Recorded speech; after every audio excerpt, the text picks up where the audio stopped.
morning, everyone. It's Mrs. Bailey, and today we're going to read a book about grandparents and Grandpeoples Day.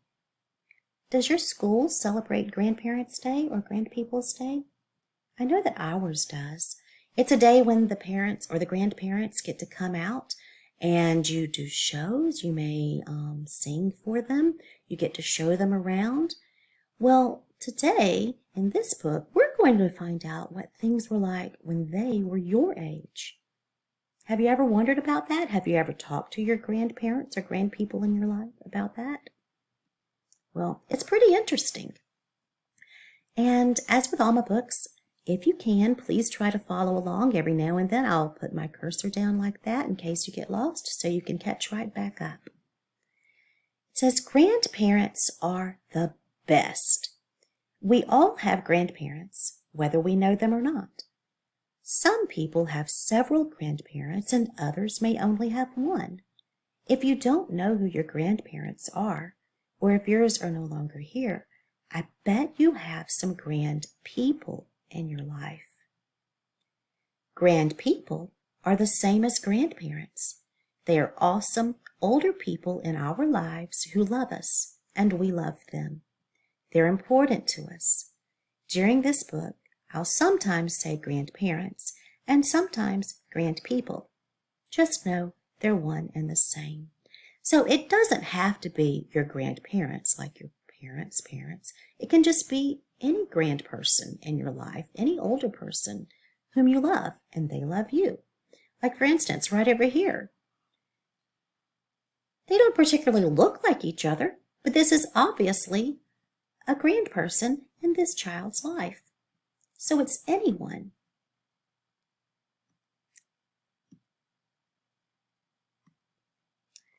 What I find really cool about grandpeople is that they like to have fun, just like kids.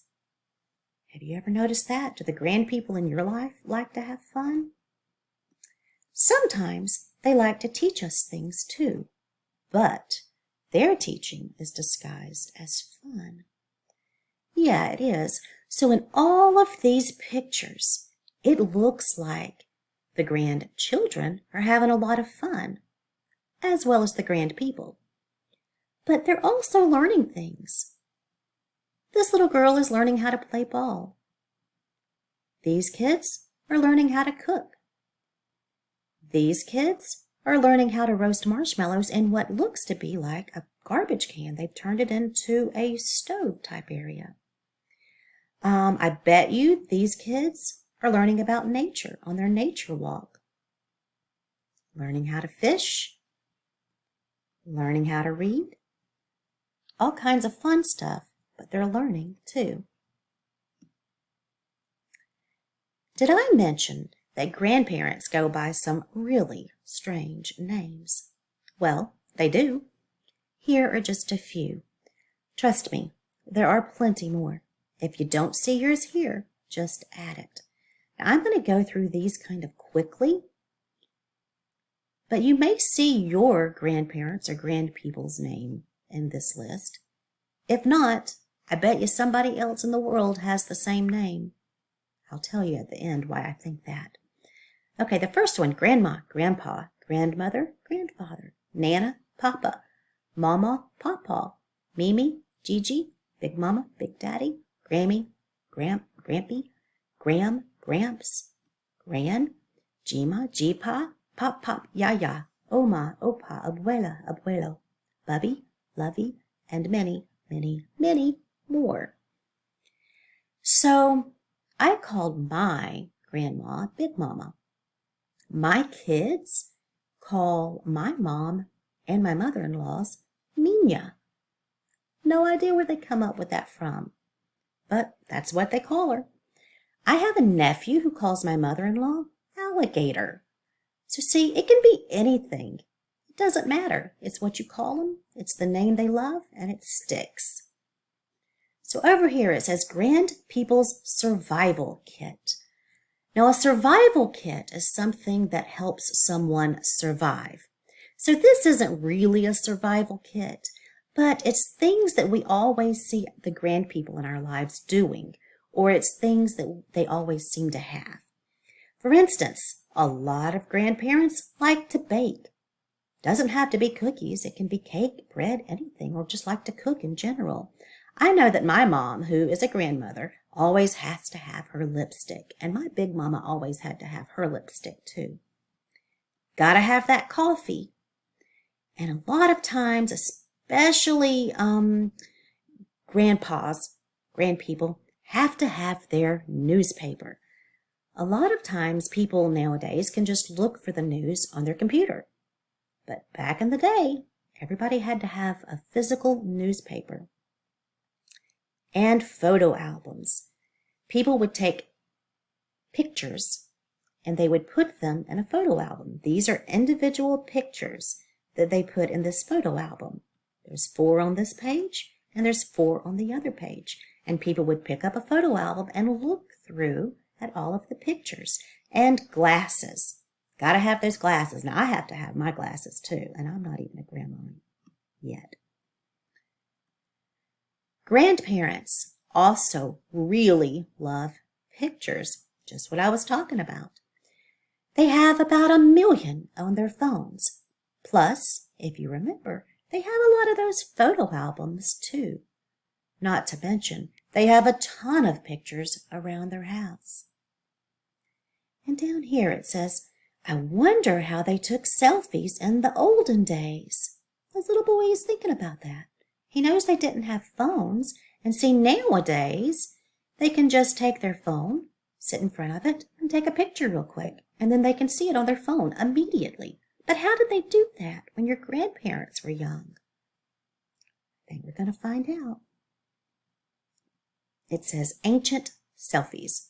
Now, this word ancient means really old, so it's not really ancient, but that's just what we put up here. Ancient selfies used Polaroid cameras, which created images shortly after taking the picture. And this baby is saying, wow. Okay, so nowadays we still have Polaroid cameras around, and I've seen them in all kinds of different colors. I even bought one for my class one year so the kids could go around taking pictures of each other. But back in the day when your grandparents were young, this was a main source of getting pictures quick. This was probably the only source of getting pictures quick. So everybody had a Polaroid camera. And they would come out of this little slot right here, the picture would, after taking it. It would be black, and then after a couple of minutes, you could see the image slowly come to life, and it would look like this. In fact, it would look exactly like this, because this was a Polaroid. That's of me and my dad. And this is of me and my dad. And we didn't really have to have a Polaroid picture for this one, but I did it anyway. And this is my mama and daddy right there. And down here, it's a picture of a family. It looks like in a parking lot, maybe at a theme park. Could be Disney World. I don't know. So, if they used those big cameras for pictures, what did they use their phones for? Well, people way back then talked on their phones to other people. Yeah, they just talked. That's all. Also, they couldn't carry their phones around like you and I. Phones back then stayed in one spot, either on the wall or a table. And this is what a phone looked like. You would pick this part up. One part would go in your ear and the other part by your mouth, and you spoke into it. And if you needed to call somebody, you used the dial right here and the numbers. You had to remember numbers. They weren't just in your phone. And down here it says, oh my goodness, you're so funny. I think this little boy thinks we're kidding, but we're not. What if people weren't at home and needed to call someone? Well, in that case, they could find a phone booth and pull over and use the phone in the booth. Yep. So a lot of times you could see these phone booths, maybe at gas stations, on the side of the gas station. And you could find a parking spot, park, get out, put your money in down here, maybe a dime or a quarter, and then call whomever you needed to call. This little girl, she looks so sad, and it says, "I'm so sorry my grandpeople had to live this way." No worries. Your grandpeople didn't mind it at all. In fact, they were pretty grateful for that. I kind of miss phone booths. I remember phone booths. This must be the phone table. See how the little girl's looking at the phone on this big, huge contraption right here? Well, guys, that's not a table. That's a television. Here's the television screen. And all of this other stuff are the speakers where the sound comes out. You have the knob that you change the channels, and you have little dials down here or knobs down here where you can correct the color. That's a television. They were huge, weren't they? It says, nope, that's a television. And this little baby with all the question marks, his mind is blown. And guess what else? There were no remote controls. In order to change the channels, your grandparents had to get up and go to the TV and turn the channels themselves. But it wasn't too big of a deal because there were only 3 or 4 channels to choose from. Look at their expressions. Whoa! Only 3 or 4 channels to choose from. Here are a few other things that were different back in the day. Okay, so now it's easy to just get a bottle of water whenever you're thirsty, isn't it? But back then, you went to the kitchen and you got a glass of water. Not a big deal. We still do that sometimes. Now, we can put food in a microwave.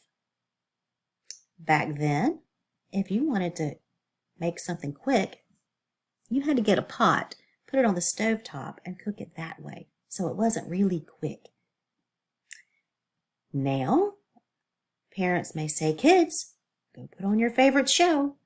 But back then, they would say, "Kids, only 3 more days until your favorite show is on." So yeah, if you wanted to watch cartoons, you couldn't just go to the TV and turn it on the Cartoon Network or a cartoon channel or Disney or something like that. You had to wait until usually Saturday morning, and then you could go watch cartoons. Nowadays, it says, "I think I'll listen to my favorite music." But back then, you could still listen to your favorite music, but it says, "I'm going to look through my records and play some music." So you went to your record collection and found your favorite music and put it on a record player like this, and you listened to one artist the entire time. Right here are 8 tracks. That was even, I think, before records. And now, if you want to look up something, if you want to find out about something, you can go to your device, and in this case, it's a computer, and you can Google it. If you want to find out about horses, you can go Google it. If you want to find out about your favorite musician or your favorite actor or actress, you just go Google it. Back then, if you wanted to find out about these things or those people, you looked through the newspaper, which means you had to wait until it came out. You looked through the magazines, which means you had to wait until they came out.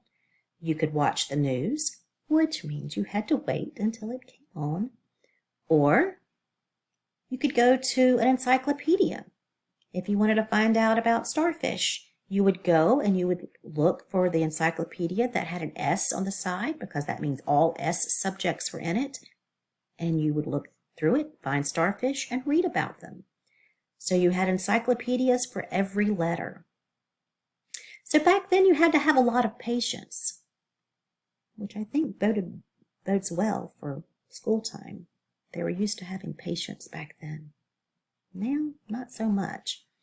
So this page is talking about playtime, and it's talking about the similarities and the differences. And nowadays, it shows them playing ball, playing on the playground, and it also shows them with iPads and computers and phones. And this little girl is outside with her iPad. Over here, they're doing some of the same things. They're playing ball outside, but it looks like most of their outside time is just playing. They're riding bikes, playing in the dirt, Now these guys, they look like they're playing chess. And you can play that now. You can play games like that. So a lot of the similarities, there are a lot of similarities that are the same for your grandparents when they were little and for you now that you're little. Everybody plays outside the same way. The differences are the devices. They didn't have the phones, computers, and iPads. So it's possible that you see all of the differences between now and then, and you're thinking that there's no way you would have wanted to live during the time that your grandparents were young. Maybe you think you would have missed your computer or access to a smartphone. Maybe you think there's no way you could have survived a car trip without watching a movie. And how in the world would you have survived a rainy day without being able to watch your favorite shows or play a game on a device? Well, all of that is really great, but I bet if you ask your grandparents, they'll say they got by just fine. In fact, they may say that they really liked life back then. There are pros and cons to both. That's the good and the not so good things. The one thing that your grandparents have that you don't have is perspective. In other words, they know the difference since they've lived during both times. And because of this, I'm betting the one thing that they're very grateful for nowadays is FaceTime and or Zoom or whatever technology is out there that lets them see your face when they're not around you. Those moments are irreplaceable for grandparents because there's no one in the world they'd rather be around than you. And that is true. I loved being around my grandparents. They loved being around me. My kids love being around their grandparents. So now it's showing a picture of now and then.